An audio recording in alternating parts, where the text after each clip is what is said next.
Hello student, welcome to winning class online classes. आज basically हम बात करेंगे किसी चैप्टर को डिस्कस करने के लिए, चैप्टर को समझाने के लिए नहीं। यहाँ पे हम लोगों ने जैसे कि 1 नवंबर को मैं फर्स्ट टाइम लाइव हुई थी और आप लोगों को मैंने बताया था कि how to score 95+ in political science.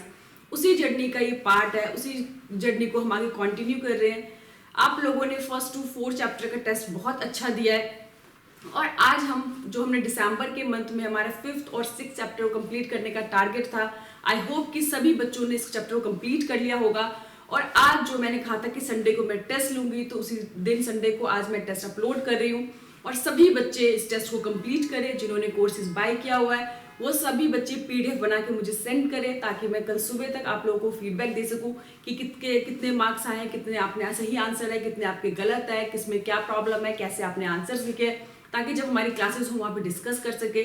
जिन्होंने कोर्स बाय नहीं किया है कोई बात नहीं, आप लोग खुद भी सेल्फ इवैल्यूएट कर सकते हो, चेक कर सकते हो।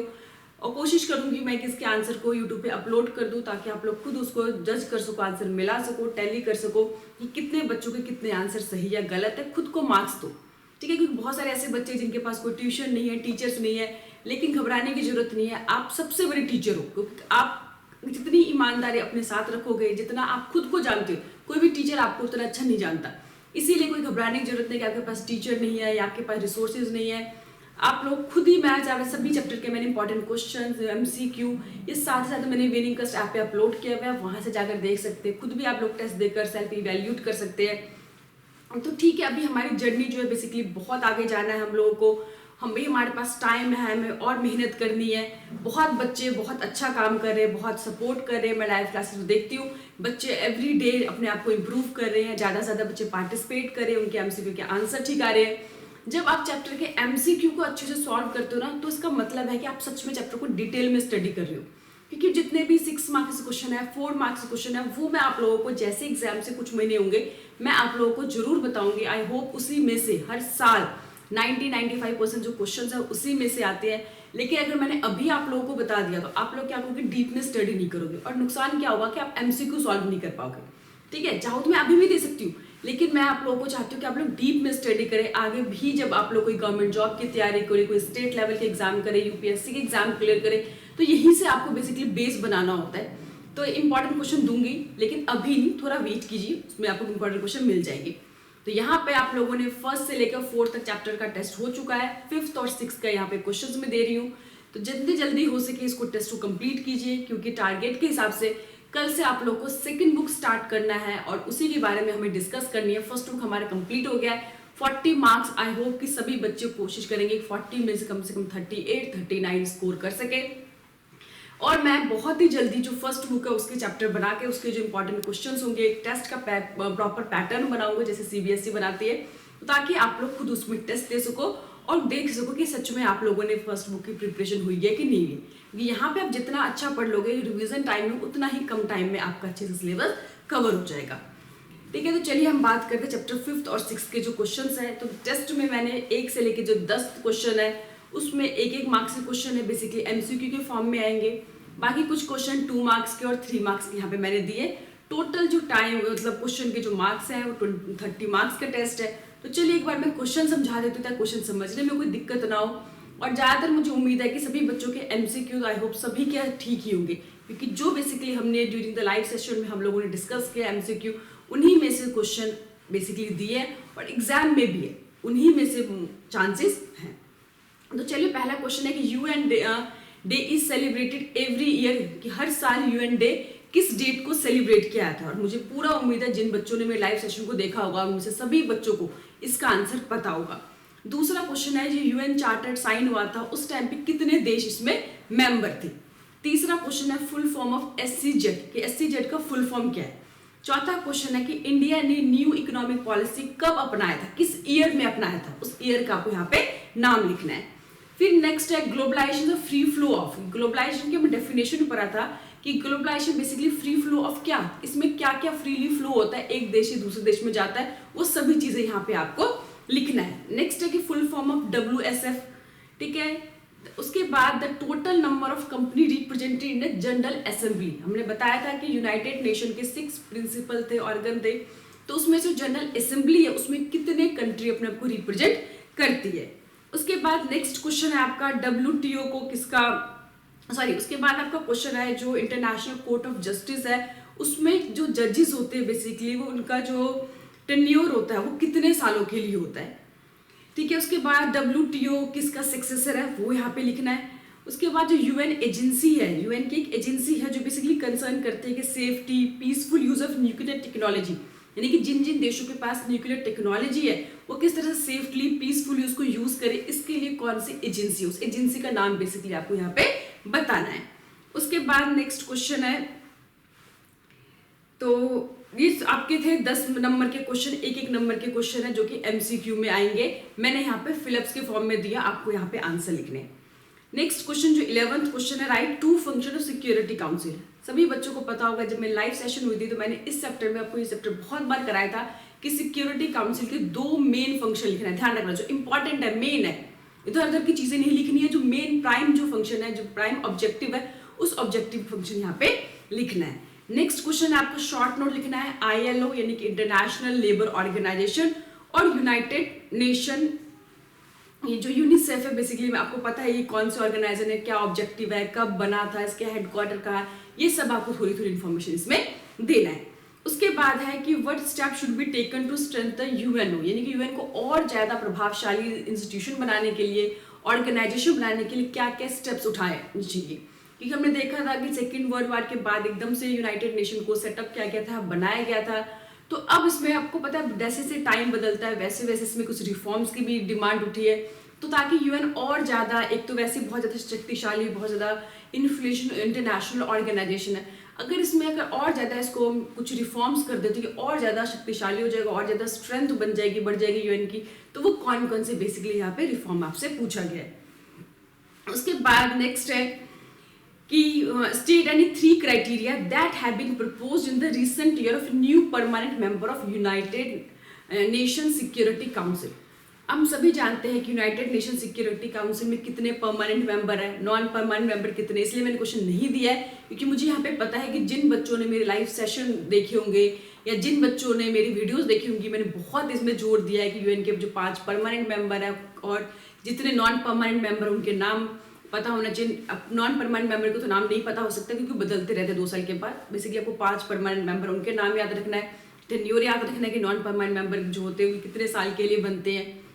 तो अब आपको पता है कि बड़ी तेजी से रिफॉर्म की डिमांड उठ रही थी कि किस देश को, मतलब और भी नए नए जो देश है उसको उसमें शामिल करना चाहिए। तो देश को शामिल करने का क्राइटेरिया क्या है, ये हमने बहुत बार डिस्कस किया है, इसलिए आपको अच्छे से इसमें लिखना है कि क्या क्या क्राइटेरिया है, जिसके जिन क्राइटेरिया को फुलफिल करके जो देश है वो इसके मेंबर बन सकते हैं यूनाइटेड नेशन सिक्योरिटी काउंसिल के परमानेंट मेंबर। ठीक है, उसके बाद है कि how has technology contribute to globalisation, कि आपको पता होगा कि 90 के अराउंड सभी देशों में ग्लोबलाइजेशन बहुत तेजी से फैला है, तो टेक्नोलॉजी ने इसमें अपना कितना इंपॉर्टेंट रोल प्ले किया, कैसे टेक्नोलॉजी ने हेल्प किया ग्लोबलाइजेशन को और ज़्यादा एनहेंस करने में और ज़्यादा बढ़ाने में। तो यहाँ पे आपको वो क्वेश्चन का आंसर लिखना है। ये क्वेश्चन जो 3 मार्क्स में, तो मैं बेसिकली देखना चाहती हूँ बच्चे कैसे क्वेश्चन करते हैं। तो जिन्होंने मतलब मुझे टेस्ट सबमिट करोगे अच्छे से लिखना, ये सोचना कि मैम का टेस्ट है, आप जैसे CBSE में लिखोगे अच्छा आंसर लिखने की हैबिट होनी चाहिए, समझ आएगी नहीं है। तो मैं देखना चाहती हूँ बेसिकली आप लोग कितने अच्छे से आंसर लिखते हो, क्योंकि आंसर को अच्छे से रिप्रेजेंट करना, आपने कितना पढ़ा है, आपको आप पूरे साल पढ़ते हो लेकिन एग्जाम में आपको 3 घंटे मिलते हैं, उसमें पूरी आपको इंटेलिजेंस दिखानी होती है।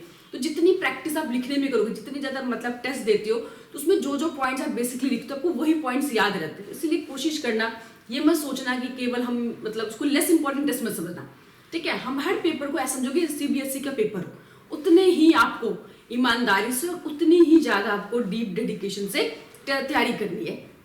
उसके बाद नेक्स्ट क्वेश्चन है कि डिफाइन ग्लोबलाइजेशन, और उसके 3 रीजन बताना है कि ग्लोबलाइजेशन क्यों रजिस्ट किया गया, क्यों मतलब बहुत से देशों ने, बहुत से देश के लोगों ने, ऑपोजिशन पॉलिटिकल पार्टी ने ग्लोबलाइजेशन का विरोध किया, ठीक है। भारत में ही विरोध हुआ, दूसरे देशों में ही विरोध हुआ, तो आखिर क्या वो रीजन थे, उन देशों के लोगों को क्या मन में डर था कि अगर ग्लोबलाइजेशन हो जाएगा तो देश के लोगों को क्या नेगेटिव का सामना करना पड़ेगा, क्या बुराइयां देश में आ सकती है। यानी कि आपको पता है कि कोई भी जब नई चीज आती है तो लोग चेंजेस से डरते हैं, जबकि लोगों को लगता है कि हर चेंजेस हमेशा नेगेटिव नहीं होती, कुछ चेंजेस जो होती है सोसाइटी के लिए, देश के लिए, लोगों के लिए पॉजिटिव भी होते हैं, अच्छे भी होते हैं।